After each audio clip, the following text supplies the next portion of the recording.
Assalamualaikum warahmatullahi wabarakatuh. Waalaikumsalam. Waalaikumsalam warahmatullahi wabarakatuh. Sebelumnya perkenalkan kami dari kelompok 11 dari kelas C yang beranggotakan saya Ahmad Yun Fahri dengan NIM 147, Anwar Arya Wijaya dengan NIM 148, Gandias dengan NIM 112 dan Muhammad Robit dengan NIM 118. Kami di sini akan membahas sedikit tentang ketahanan nasional.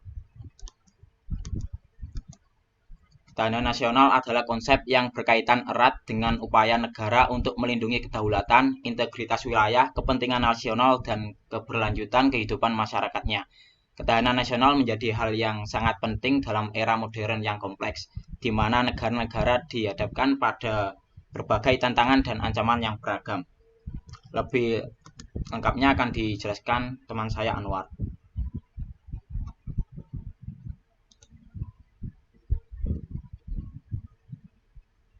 Baik, bismillah.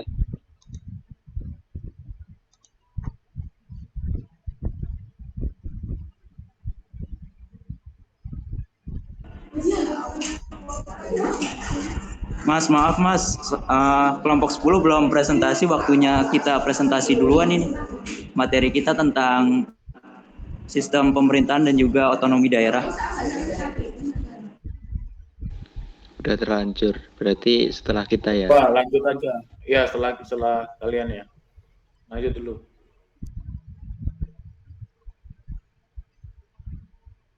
Oke, melanjutkan tentang pendekatan pertahanan nasional.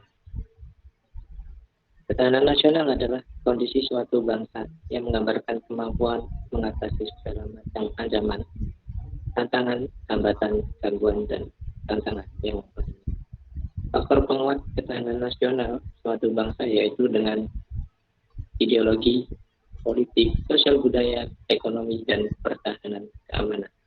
Sosial budaya sebagai salah satu faktor yang memperkuat ketahanan nasional. Maka dalam pembangunannya tidak dapat terlepas dari kondisi objektif masyarakat Indonesia, yaitu masyarakat yang multikultural.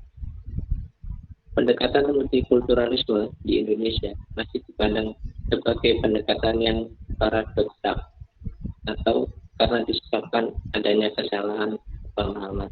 Pada tahun 1973, konsepsi ketahanan nasional pertama kali dimasukkan ke dalam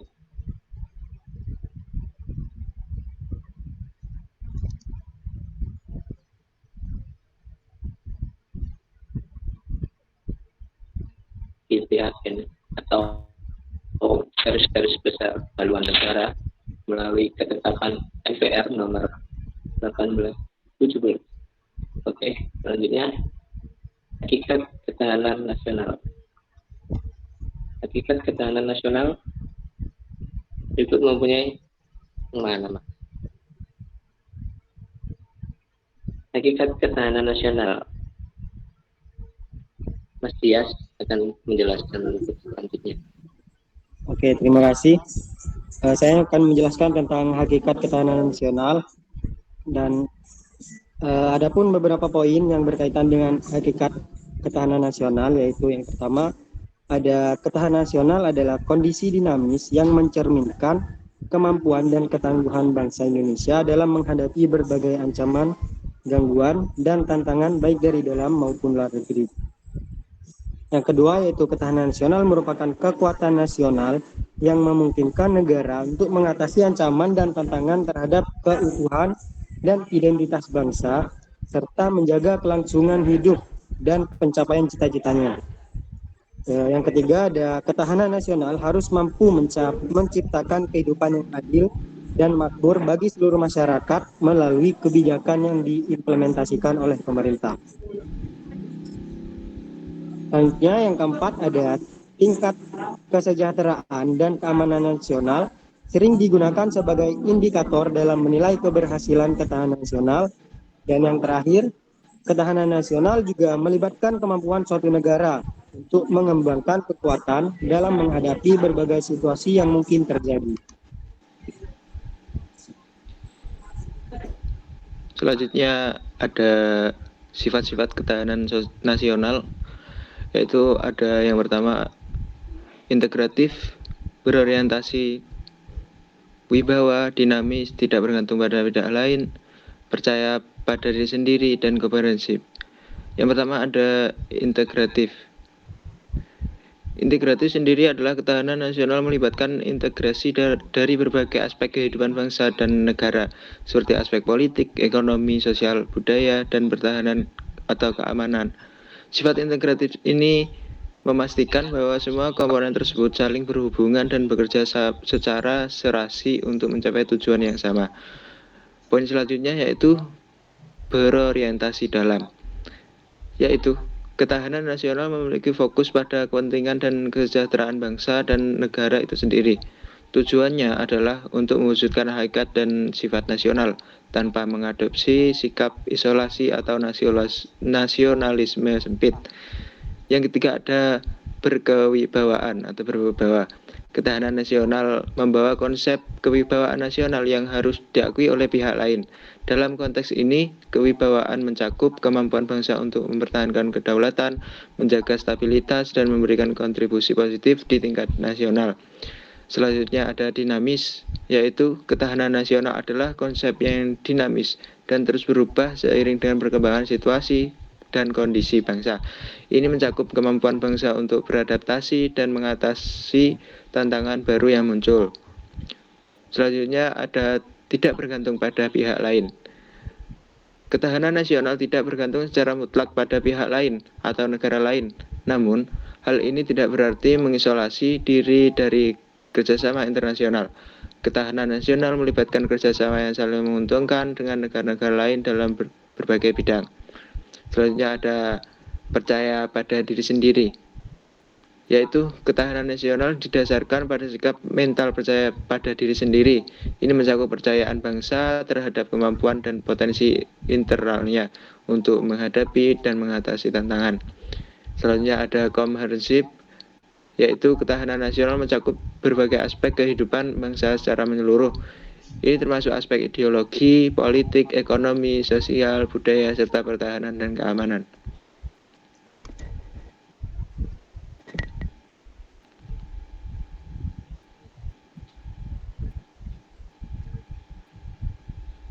Dan selanjutnya, asas ketahanan nasional. Asas ketahanan nasional Indonesia adalah tata laku berdasarkan nilai-nilai Pancasila dan Undang-Undang Dasar tahun 1945 serta berwawasan Nusantara. Di antaranya yaitu asas kesejahteraan dan keamanan. Kesejahteraan dan keamanan merupakan nilai intrinsik yang ada pada sistem kehidupan nasional. Pada sistem kehidupan nasional itu sendiri, kesejahteraan maupun keamanan harus selalu ada dan berdampingan pada kondisi apapun. Untuk asas yang kedua yaitu asas komprehensif integral atau asas menyeluruh terpadu. Ketahanan nasional mencakup ketahanan segenap aspek kehidupan bangsa secara utuh, menyeluruh, dan terpadu atau komprehensif integral. Untuk yang ketiga, asas mawas ke dalam dan mawas keluar. Asas mawas ke dalam dan keluar merupakan prinsip penting dalam ketahanan nasional. Asas mawas ke dalam menekankan stabilitas internal negara.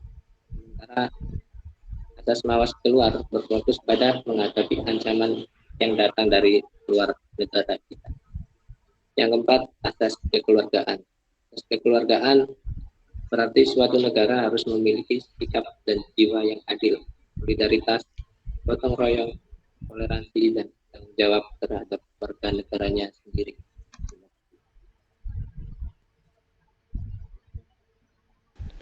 Yang selanjutnya ada kedudukan dan fungsi ketahanan nasional. Poin pertama yaitu kedudukan. Ketahanan nasional merupakan suatu ajaran yang diyakini kebenarannya oleh seluruh bangsa Indonesia serta merupakan cara terbaik yang perlu diimplementasikan secara berlanjut dalam rangka membina kondisi kehidupan nasional yang ingin diwujudkan. Wawasan Nusantara dan ketahanan nasional memiliki kedudukan sebagai landasan konseptual yang kuat yang didasari oleh Pancasila sebagai landasan ideal dan Undang-Undang Dasar atau UUD sebagai landasan konstitusional dalam paradigma pembangunan nasional.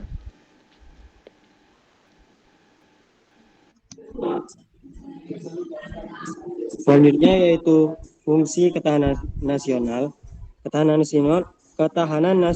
dalam fungsinya sebagai doktrin dasar nasional perlu dipahami agar tetap terjaga pola pikir, pola sikap, pola tindakan, dan pola kerja yang menyatukan langkah bangsa secara interregional atau wilayah, intersektoral, maupun multidisiplin.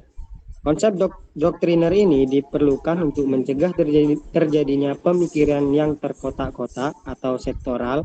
Salah satu alasan pentingnya hal ini adalah untuk mencegah terjadinya pemborosan waktu, tenaga, dan sumber daya yang dapat menghambat pencapaian cita-cita nasional.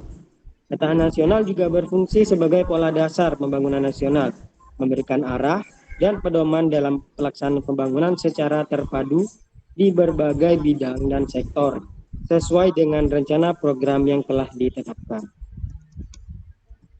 Selanjutnya yaitu pengaruh aspek kehidupan nasional pada kehidupan bernegara. Aspek kehidupan nasional memiliki pengaruh yang besar pada kehidupan bernegara. Berikut adalah beberapa pengaruh aspek kehidupan nasional pada kehidupan bernegara. Yang pertama ada aspek ekonomi. Aspek ekonomi menjadi salah satu faktor krusial dalam kehidupan nasional yang berhubungan dengan pemenuhan kebutuhan masyarakat termasuk produksi, distribusi, dan konsumsi barang dan jasa. Keadaan ekonomi yang baik akan memengaruhi stabilitas politik dan keamanan nasional. Yang kedua ada aspek pertahanan dan keamanan nasional yang memiliki peran penting dalam kehidupan bernegara. Ketahanan nasional mencakup kemampuan negara untuk mempertahankan eksistensinya, melindungi dan memperjuangkan kepentingan nasional dari ancaman baik internal maupun eksternal. Keamanan nasional yang baik akan memengaruhi stabilitas politik dan ekonomi nasional. Yang ketiga ada aspek ideologi. Aspek ideologi merupakan elemen yang sangat penting dalam kehidupan bernegara. Ideologi negara harus sejalan dengan nilai-nilai yang dipegang oleh masyarakatnya. Ketidakselarasan antara ideologi negara dan nilai-nilai masyarakat dapat menyebabkan ketidakstabilan politik dan sosial.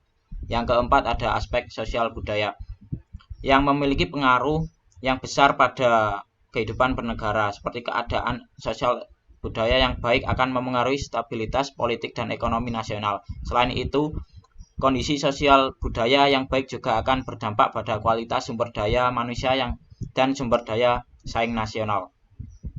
Yang terakhir ada aspek demografi.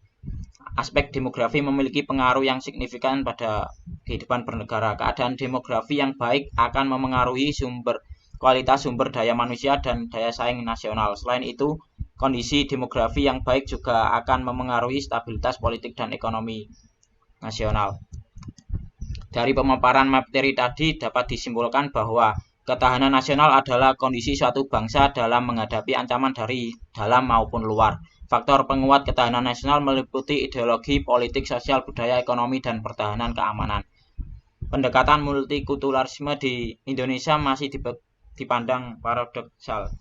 Ketahanan nasional diatur dalam GBHN dan meliputi ketahanan ideologi, politik, ekonomi, sosial, budaya, serta pertahanan nasional. Demikian pemaparan materi dari kelompok 11. Selanjutnya akan disambung dari kelompok 10 kelas C. Terima kasih.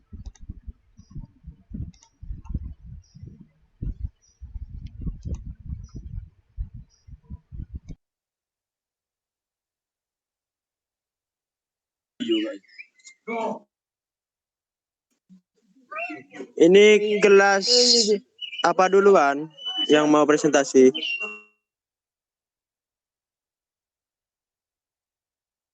Kelompok 10 kelas Ya, C. kelompok 10 kelas D juga mau presentasi.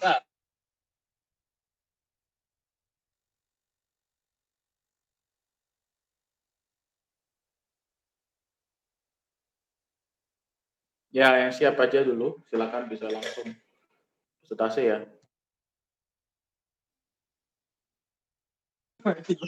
Oh ya ya, siap.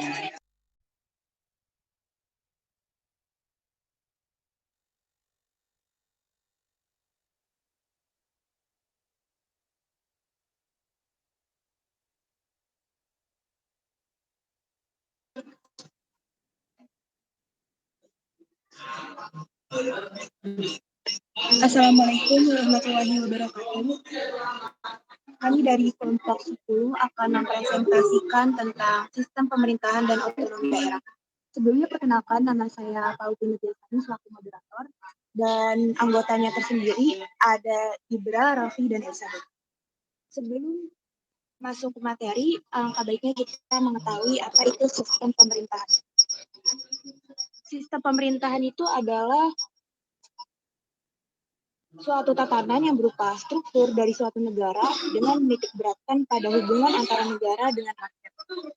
Dalam arti sempit, susunan struktur sistem pemerintahan adalah yang bertitik tolak dari hubungan sebagian organ negara di tingkat otonomi daerah adalah sebuah kebebasan atau kewenangan. Minimum regional atau UMR. 2. Mengelola sendiri anggaran pendapatan dan belanja daerah atau APBD. 3. Memberlakukan retribusi daerah.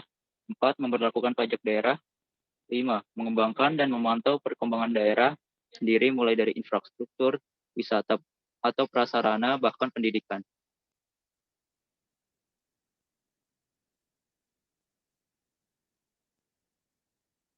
Cara pelaksanaan otonomi daerah di Indonesia.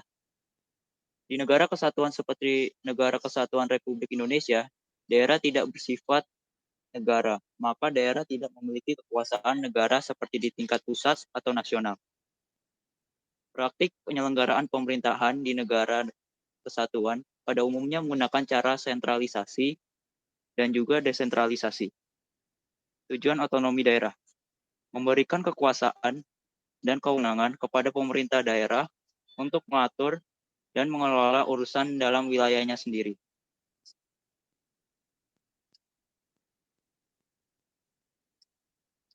Faktor penghambat otonomi daerah.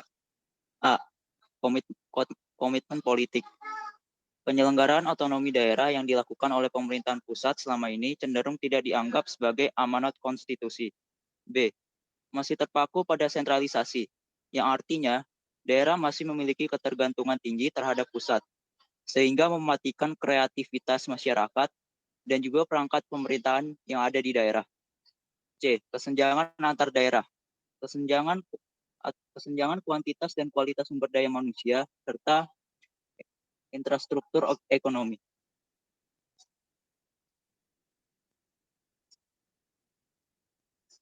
Selanjutnya, faktor keberhasilan otonomi daerah. Faktor sumber daya manusia sebagai pelaku pemerintah daerah harus mampu menjalankan tugasnya dalam mengurus rumah tangga daerah demi tercapainya tujuan. Kemampuan struktur organisasi pemerintah daerah harus mampu menampung segala aktivitas dan tugas yang menjadi tanggung jawabnya. Kemampuan mendorong partisipasi masyarakat. Pemerintah daerah harus mampu mendorong peran serta masyarakat dalam membangun.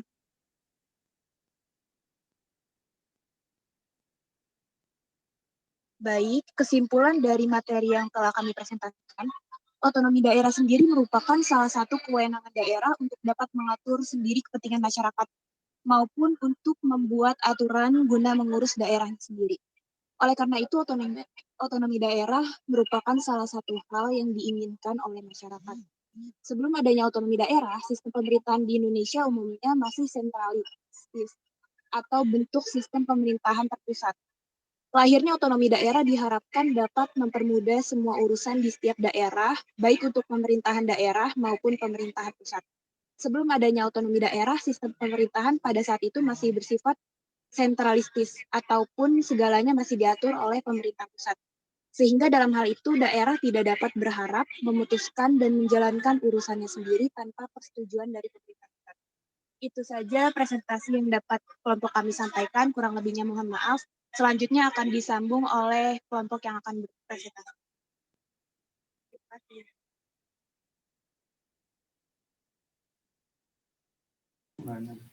Baik, izin Bapak untuk kelompok 12 kelas C, izin untuk presentasi selanjutnya. Ya, silakan. Baik, terima kasih.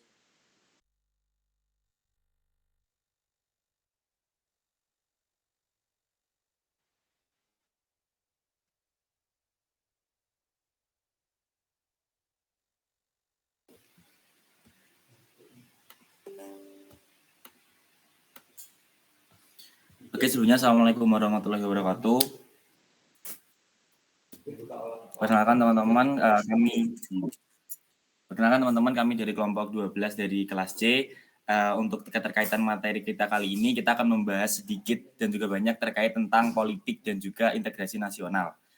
Untuk anggota kelompok kami, dari yang pertama ada saya sendiri, ada Gusian Putra Gumilang, yang kedua ada Devi Nadifah, yang ketiga ada Rislawati Lintang, dan yang keempat ada Muhammad Abdul. Baik, langsung yang pertama, kita masuk di sesi pengertian, di mana pengertian ini pengertian dari politik dan integrasi nasional. Oke, untuk politik sendiri yang pertama, politik adalah sebuah proses pengambilan keputusan kolektif yang berkaitan dengan administrasi, manajemen, dan manajemen konflik dalam masyarakat yang melibatkan banyak aktor seperti negara, partai politik, kelompok masyarakat, dan individu yang berusaha mempengaruhi kebijakan publik dalam pengambilan keputusan. Oke, untuk selanjutnya yang kedua, integrasi nasional. Jadi integrasi nasional sendiri adalah upaya untuk menyatukan keragaman sosial, budaya, dan politik negara menjadi satu kesatuan. Integrasi nasional juga berarti menciptakan rasa persatuan dan solidaritas di antara semua warga suatu negara sehingga mereka memiliki identitas nasional yang sama. Untuk selanjutnya, yang kedua akan dibahas oleh rekan saya, Rislawati Lintang. Silakan. Oke, nomor 2 yaitu bagaimana politik dalam mempengaruhi integrasi nasional. Politik dapat mempengaruhi integritas nasional. Korupsi merupakan salah satu masalah politik yang paling merusak kebutuhan bangsa. Ketika pejabat dan politisi melakukan korupsi, hal itu merusak kepercayaan publik terhadap pemerintah dan negara secara keseluruhan. Korupsi juga dapat mempengaruhi perekonomian dan meningkatkan ketimpangan. Konflik internal dalam politik dalam memecah belah masyarakat dan menimbulkan perselisihan dalam masyarakat. Hal ini dapat mempengaruhi rasa memiliki dan dukungan terhadap pemerintah. Konflik internal juga dapat merusak citra suatu negara di mata dunia internasional dan menurunkan investasi asing.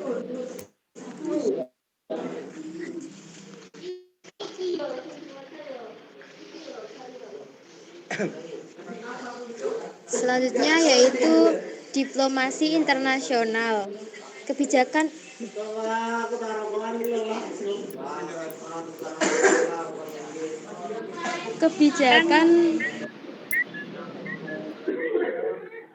dan kegiatan politik dalam diplomasi internasional dapat mempengaruhi integritas nasional. Misalnya jika suatu negara melakukan tindakan yang melanggar hak asasi manusia atau aturan internasional. Hal itu dapat merusak citra negara tersebut dan menurunkan dukungan internasional. Keamanan nasional. Politisi dapat mempengaruhi keamanan nasional dengan membuat keputusan yang dapat menambah atau mengurangi ancaman terhadap negara. Misalnya kebijakan yang mengurangi anggaran, pertahanan atau sumber daya keamanan nasional dapat mengancam integritas nasional. Kebijakan publik. Kebijakan publik pemerintah dapat mempengaruhi integritas nasional. Kebijakan yang mengedepankan keadilan sosial, kesehatan, dan pendidikan dapat memperkuat integritas nasional, namun tindakan diskriminatif atau tidak adil dapat merusak integritas nasional.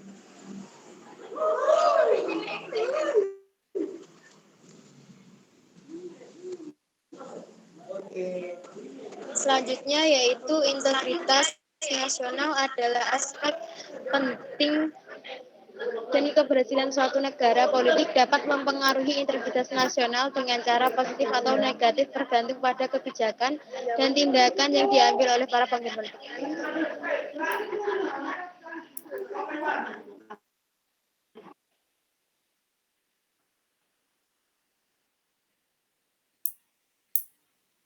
Baik, yang ketiga adalah bagaimana masyarakat dapat berperan dalam membangun integrasi nasional.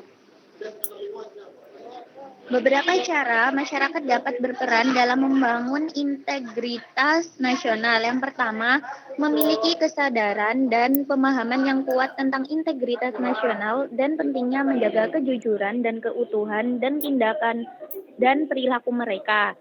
Yang kedua, dengan cara meningkatkan partisipasi aktif dalam pengambilan keputusan publik dan juga memastikan bahwa keputusan tersebut diambil berdasarkan kepentingan nasional dan keadilan. Yang ketiga adalah melakukan tindakan-tindakan konkret untuk menjaga kejujuran dan juga keutuhan dalam tindakan dan perilaku sehari-hari.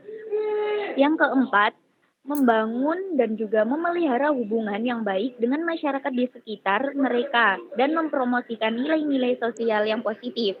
Dan yang terakhir yaitu dengan cara mendukung lembaga pemerintah dan non-pemerintah yang bekerja untuk membangun integritas nasional. Kemudian poin yang keempat, apa dampak dari retorika politik yang tidak memperhatikan keragaman masyarakat terhadap integrasi nasional? Retorika politik yang tidak memperhatikan keragaman masyarakat dapat menyebabkan polarisasi dan konflik sosial antara kelompok-kelompok yang berbeda. Hal ini dapat memperburuk persatuan dan kesatuan nasional karena ketidakadilan, diskriminasi, dan ketidakpercayaan antar kelompok dapat memunculkan kebencian dan konflik yang merusak hubungan sosial dan politik di dalam masyarakat. Retorika politik yang tidak memperhatikan keragaman masyarakat juga dapat menyebabkan pengabaian terhadap kepentingan masyarakat. Hal ini dapat terjadi ketika para pemimpin hanya memperhatikan kepentingan kelompok mereka sendiri atau kelompok yang mendukung mereka, dan tidak memperhatikan kepentingan masyarakat yang lebih luas. Retorika politik yang tidak memperhatikan keragaman masyarakat dapat merusak citra nasional di mata masyarakat internasional. Hal ini dapat terjadi ketika pelanggaran hak asasi manusia atau diskriminasi terhadap kelompok-kelompok tertentu di dalam masyarakat. Citra negatif ini dapat berdampak pada hubungan internasional dan kerjasama dengan negara-negara lain. Retorika politik yang tidak memperhatikan keragaman masyarakat juga dapat menyebabkan menurunnya kepercayaan publik terhadap pemerintah. Hal ini dapat terjadi ketika masyarakat merasa bahwa para pemimpin hanya mementingkan kelompok tertentu dan tidak memperhatikan kepentingan masyarakat secara keseluruhan. Oke, baik, terima kasih teman-teman dan juga yang lain sudah memperhatikan. Jadi kesimpulan dari keseluruhan ini adalah secara keseluruhan integrasi nasional membutuhkan kombinasi faktor-faktor politik, sosial, dan juga ekonomi dengan mengadopsi pendekatan inklusif, memperkuat identitas nasional, dan juga mempromosikan partisipasi politik yang merata. Baik, sekian presentasi dari kelompok 12 dari kelas C. Sekian, terima kasih. Apabila ada yang salah, kami mohon dimaafkan karena kami hanya manusia tak luput dari dosa. Terima kasih. Wassalamualaikum warahmatullahi wabarakatuh.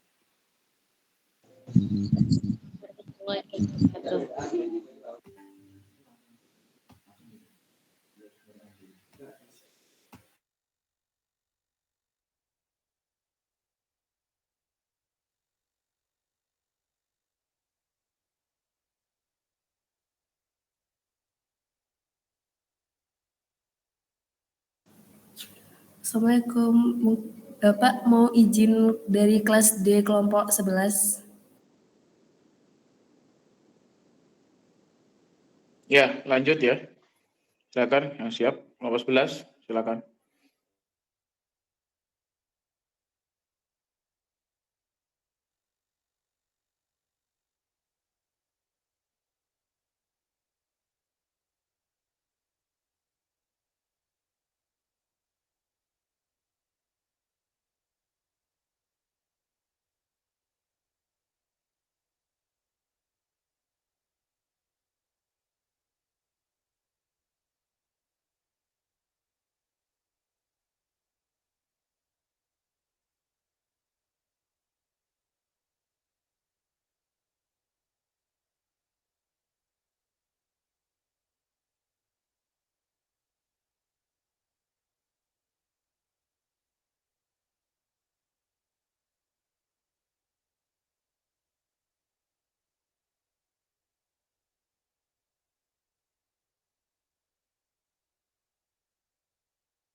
Assalamualaikum warahmatullahi wabarakatuh.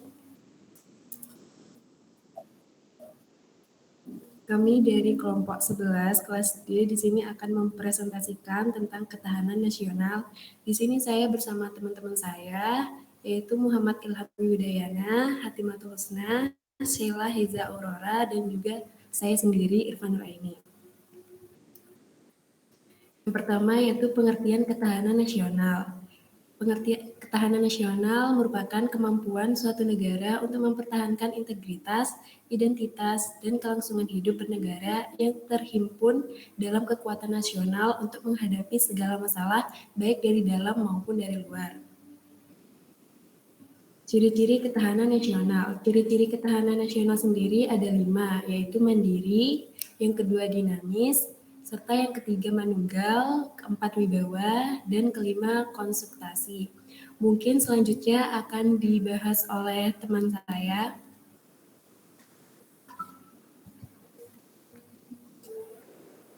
Oke, untuk selanjutnya adalah asas aspek ketahanan nasional. Yang pertama, asas kesejahteraan dan keamanan. Kedua, asas mawas dalam dan mawas luar. 3, asas kekeluargaan. 4, asas komprehensif, integral atau menyeluruh terpadu. Kedudukan dan fungsi. Kedudukan adalah ketahanan nasional merupakan suatu ajaran yang diyakini kebenarannya oleh seluruh bangsa Indonesia dan juga merupakan cara terbaik yang harus diimplementasikan secara berlanjut dalam rangka membina kondisi kehidupan nasional yang akan diwujudkan. Wawasan Nusantara dan ketahanan nasional berkedudukan sebagai landasan konseptual yang didasari oleh Pancasila sebagai landasan ideal dan Undang-Undang Dasar sebagai landasan konstitusional dalam paradigma pembangunan nasional. Yang kedua adalah fungsi. Ketahanan nasional dalam fungsinya sebagai doktrin dasar nasional harus dipahami untuk menjamin tetap terjadinya pola pikir, sikap, tindak, dan pola kerja dalam menyatukan langkah bangsa yang bersifat intergonal maupun intersektoral. Satu alasan bahwa bila penyimpangan terjadi, maka akan muncul pemborosan waktu, tenaga, dan sarana yang dapat berpotensi dalam cita-cita nasional. Yang selanjutnya akan dilanjutkan oleh 1. Pengaruh aspek ideologi. 2. Pengaruh aspek politik. 3. Pengaruh aspek ekonomi. 4. Pengaruh aspek sosial dan budaya. 5. Pengaruh aspek hankam. Hal yang dapat melemahkan ketahanan nasional.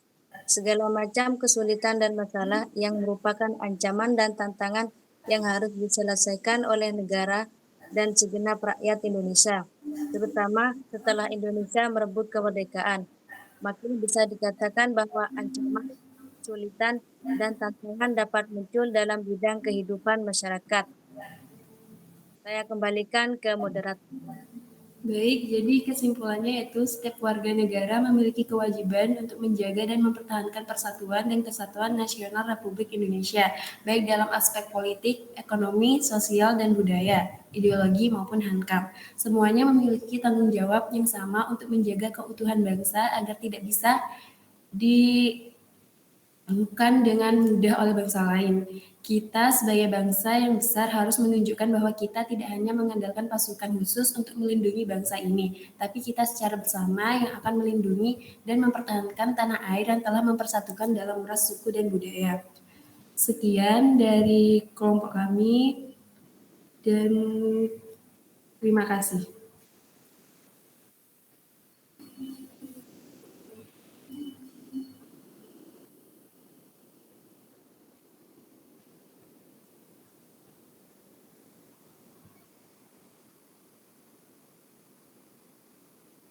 Mungkin bisa dilanjutkan kelompok lain. Baik Pak, selanjutnya kelompok 10 dari kelas D Pak.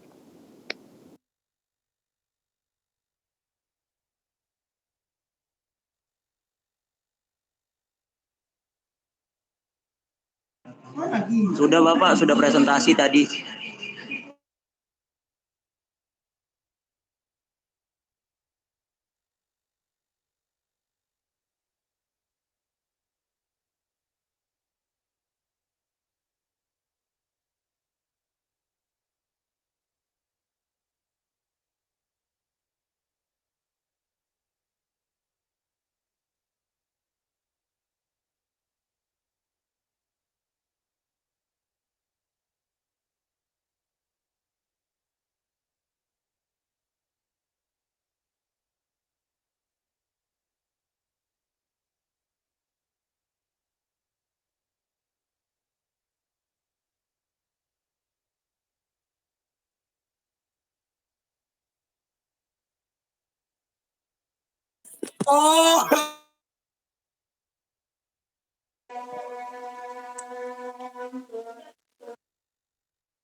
Baik, Assalamualaikum warahmatullahi wabarakatuh.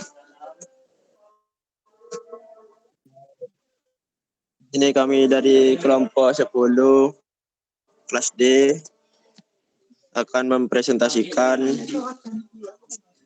wawasan Nusantara.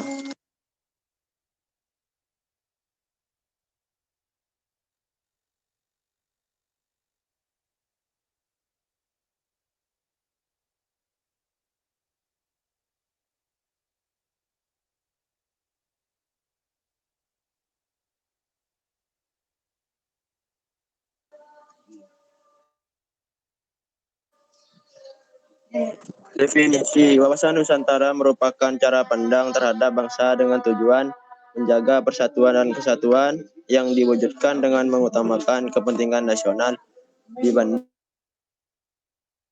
kepentingan pribadi, kelompok atau golongan tertentu.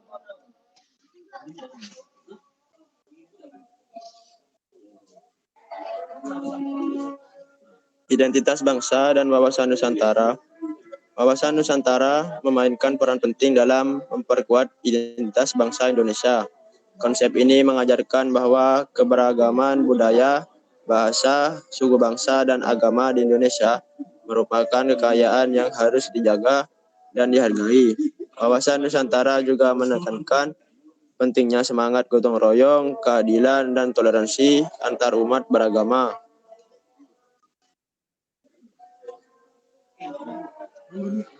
Asas wawasan Nusantara yaitu kepentingan atau tujuan yang sama, keadilan, kejujuran, solidaritas, kerjasama, dan kesetiaan terhadap kesepakatan.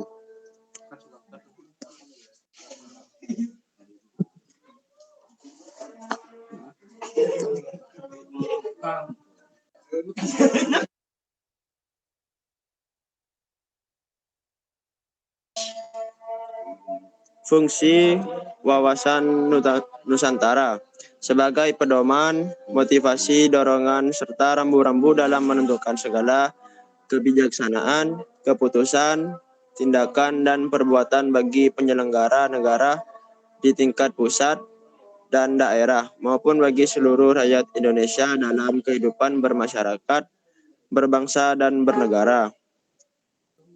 Selanjutnya akan dilanjutkan oleh rekan saya.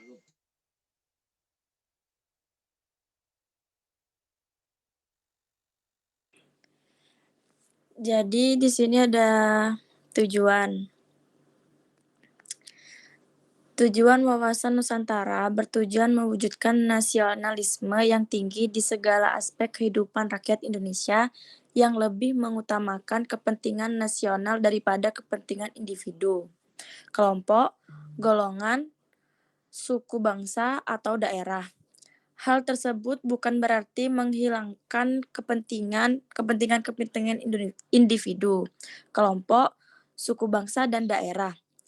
Kepentingan tersebut tetap dihormatin, diakui, dan dipenuhi selama tidak bertentangan dengan kepentingan nasional atau kepentingan masyarakat banyak.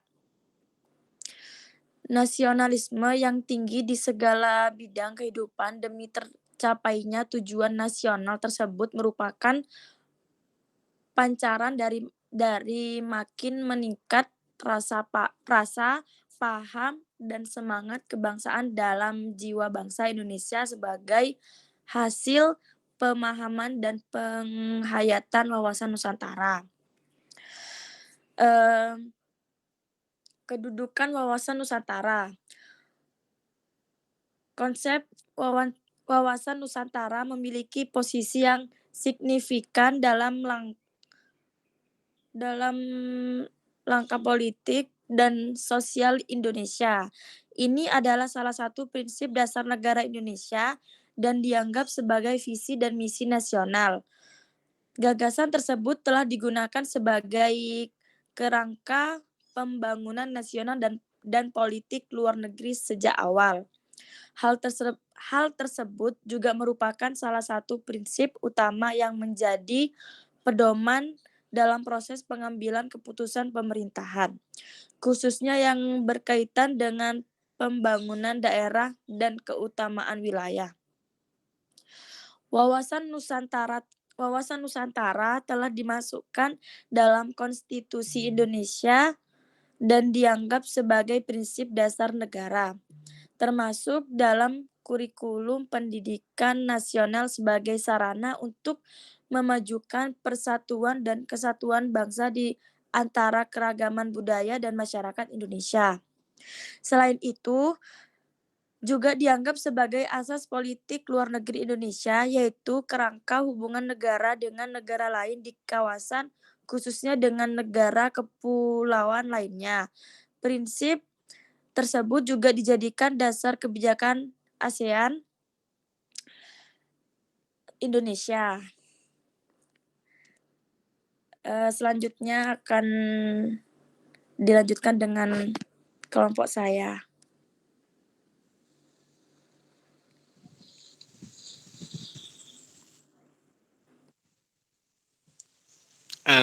Baik, saya akan membacakan poin tentang kesimpulan dari Wawasan Nusantara.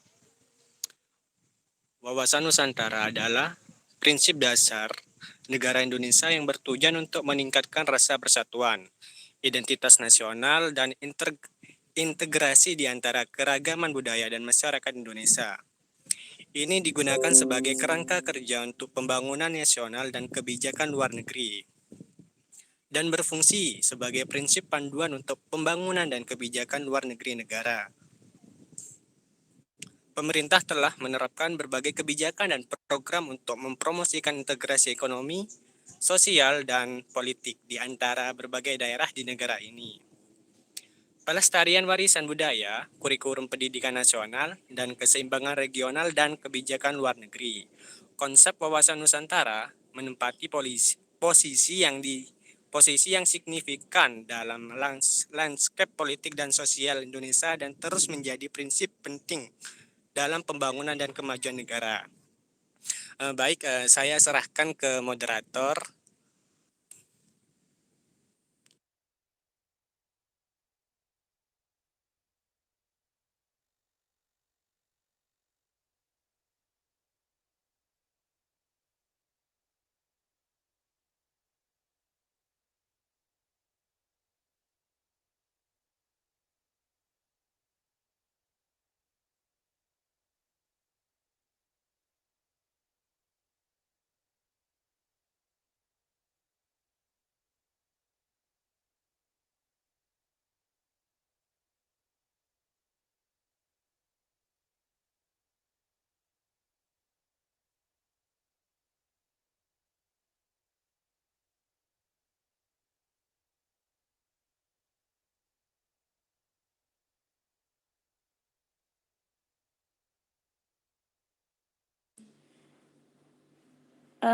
Jadi sekian dari kelompok kami. Assalamualaikum warahmatullahi wabarakatuh.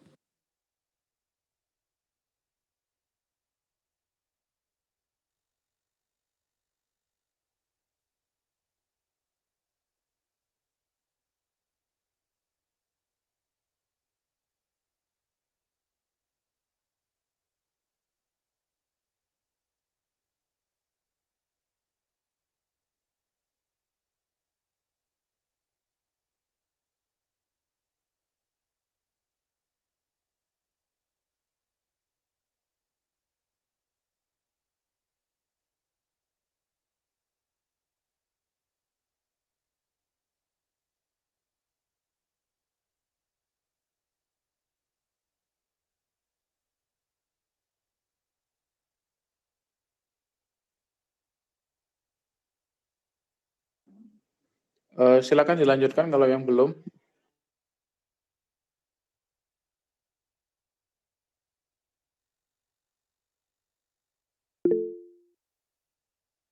Baik, terima kasih. Izin sebelumnya dari kelompok kami, Bapak.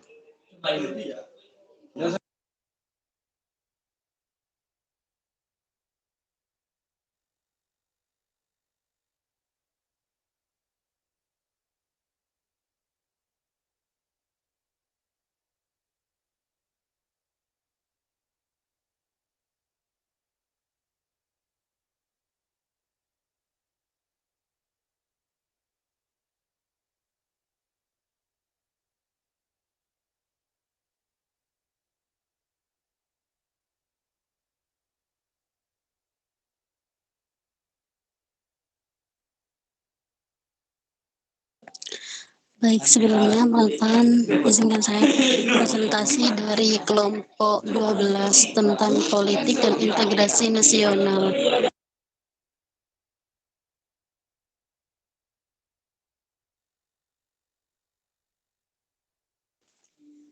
Anggota kelompoknya ada Rio Aditama Syafrillah, yang kedua Nur Hafiza, Ananda Rizky Amelia, Korina Nur Fadila, dan saya sendiri selaku moderator Sulistiawati.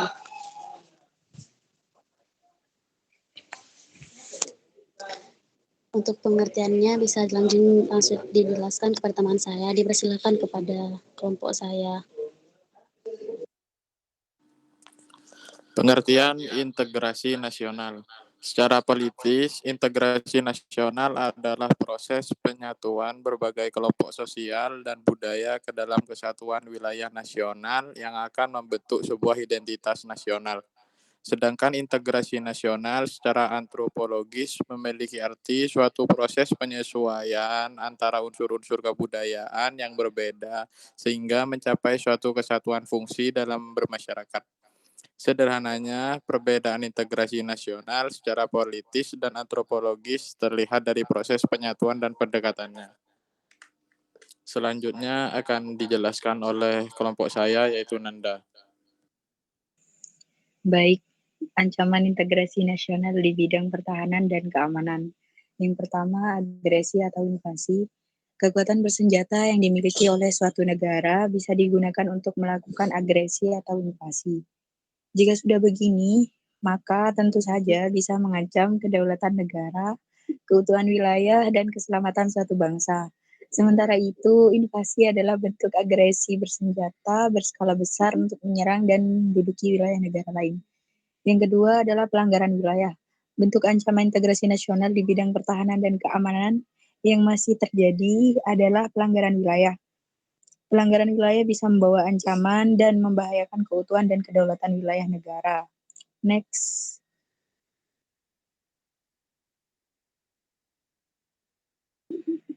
Ancaman integrasi nasional di bidang pertahanan dan keamanan. Yang ketiga, aksi teror atau terorisme. Aksi teror adalah bentuk kegiatan terorisme yang mengancam keselamatan bangsa dengan menebarkan rasa ketakutan. Selain menimbulkan rasa takut, aksi terorisme yang dilakukan ini sering menimbulkan beberapa korban luka dan korban jiwa. Keempat, pemberontakan bersenjata. Pemberontakan bersenjata adalah ancaman integrasi nasional di bidang pertahanan dan keamanan oleh pihak tertentu dalam negeri. Meski begitu, tidak menutup kemungkinan pemberontakan ini didukung dengan kekuatan asing, baik secara terbuka maupun tertutup. Next. Ancaman integrasi nasional di bidang pertahanan dan keamanan. Yang kelima adalah spionase dan sabotase. Indonesia mempunyai berbagai objek vital nasional dan instalasi strategis yang rawan terhadap aksi spionase dan sabotase. Spionase merupakan salah satu ancaman militer yang dilakukan oleh negara dengan cara memata-matai negara lainnya. Tujuan dari spionase tersebut yakni bisa mendapatkan dokumen atau data rahasia penting yang diinginkan oleh negara lain. Selanjutnya akan dilanjutkan oleh rekan saya.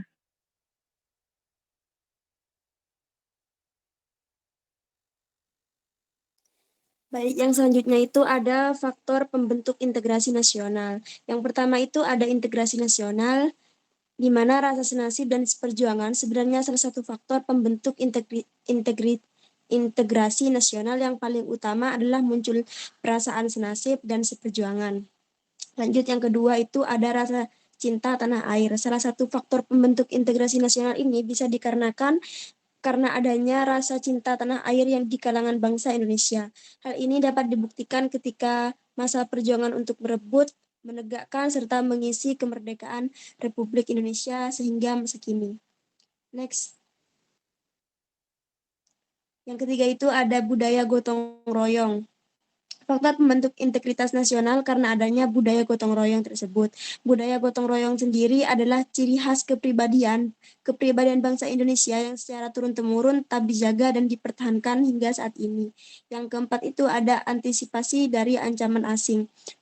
Faktor pembentuk integritas nasional yang tidak kalah penting yaitu karena tujuan untuk antisipasi adanya ancaman dari asing. Adanya berbagai bentuk ancaman dari pihak asing tersebut seperti upaya pengambilan wilayah atau pulau paling luar di Indonesia. Next. Yang kelima itu ingin bersatu. Satu di antara banyak peristiwa yang menunjukkan sebuah keinginan masyarakat Indonesia untuk bersatu, yaitu Sumpah Pemuda pada 28 Oktober 1928. Seluruh rakyat Indonesia ingin bersatu di dalam semangat perjuangan yang sama, tentunya sesuai cita-cita nasional. Yang keenam itu ada sebagai wujud ideologi nasional. Kemudian faktor pembentuk integritas nasional juga karena perwujudan ideologi nasional yang sudah disepakati bersama. Melalui ideologi Pancasila, Indonesia memiliki banyak perbedaan serta keragaman agar dapat tak bersatu. Ini karena nilai-nilai Pancasila yang diterapkan dalam kehidupan bermasyarakat, berbangsa, serta bernegara. Baik, selanjutnya dilanjut oleh teman saya.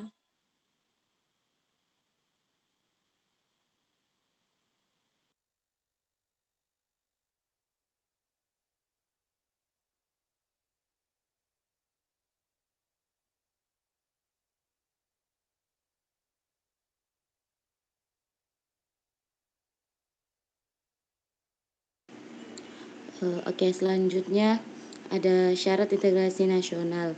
Dalam integrasi nasional terdapat beberapa syarat-syarat yang perlu dilakukan agar proses integrasi nasional dapat berhasil.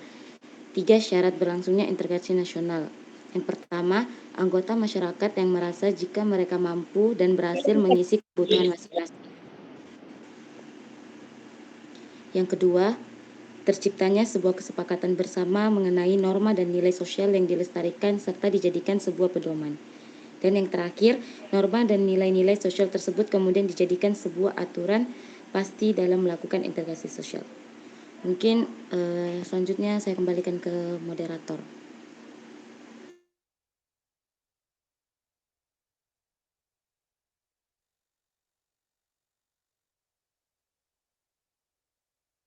Baik, terima kasih. Sekian presentasi dari kelompok kami. Kurang lebihnya minta maaf. Wassalamualaikum warahmatullahi wabarakatuh.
Kalau lanjut Kalau ada yang lagi yang belum.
Ya, terima kasih teman-teman semua. Jadi hari ini kita sudah habiskan semua ya materinya hari ini. Untuk selanjutnya karena sudah selesai semua presentasi, untuk materinya saya akan kirim nanti via Komting. Jadi bisa disampaikan via Komting. Tapi intinya sebenarnya kalau kita bicara wawasan Nusantara, kemudian ketahanan nasional dan integrasi nasional, itu intinya adalah bagaimana negara kita bisa mempertahankan dan mengutuhkan bagaimana konsep negara kesatuan itu. NKRI kita tahu bahwa kita harus benar-benar menjadi negara yang tidak boleh terpecah belah ya, baik secara agama, begitu suku, ras, dan antar golongan. Dan proses penyatuan itu dalam segi ketahanan nasional ataupun integrasi nasional dibutuhkan suatu proses yang disebut sebagai toleransi begitu ya, dan pluralisme yang memang muncul. Dan itu menjadi salah satu peran bahwa kita semua sebagai bangsa Indonesia harus mempertahankan bagaimana keutuhan NKRI itu ada dan bagaimana kita semua bisa mempertahankan kedaulatan kita baik secara wilayah, sumber daya alam ataupun dari segi penduduk gitu ya. Dan ideologi politik, ekonomi, sosial, dan budaya, pertahanan keamanan itu menjadi salah satu yang penting untuk bisa kita pertahankan ya, baik dalam konsep wawasan Nusantara, baik dalam ketahanan nasional ataupun dalam integrasi nasional. Kuncinya itu sebenarnya bagaimana peran kita sebagai warga negara untuk bisa berpartisipasi untuk menjaga keutuhan dan kedaulatan NKRI. Kira-kira itu, nanti selebihnya bisa dibaca di slide saya dan nanti akan saya sampaikan ke Komting masing-masing. Untuk ujian UAS nanti sesuai dengan jadwal fakultas. Nanti kita lihat apakah minggu depan atau 2 minggu lagi. Kayaknya 2 minggu lagi ya, mulai tanggal 26 ya. Ya benar ya jadwalnya? Oke, minggu depan berarti ya. Oke, baik. Pokoknya sesuai dengan jadwal fakultas. Nanti offline kayak kemarin di kelas. Jadi silakan untuk mengerjakan sesuai dengan jadwal yang ada. Nanti soal akan saya kirim ke masing-masing konten. Kurang lebih itu ya. Nanti silakan untuk absen di PCR masing-masing. Nanti setelah saya upload dan nanti akan saya kirim materinya ke teman-teman semua. Kurang lebih itu, saya mohon maaf bila kesalahan selama ini. Wassalamualaikum warahmatullahi wabarakatuh. Waalaikumsalam warahmatullahi wabarakatuh. Malam.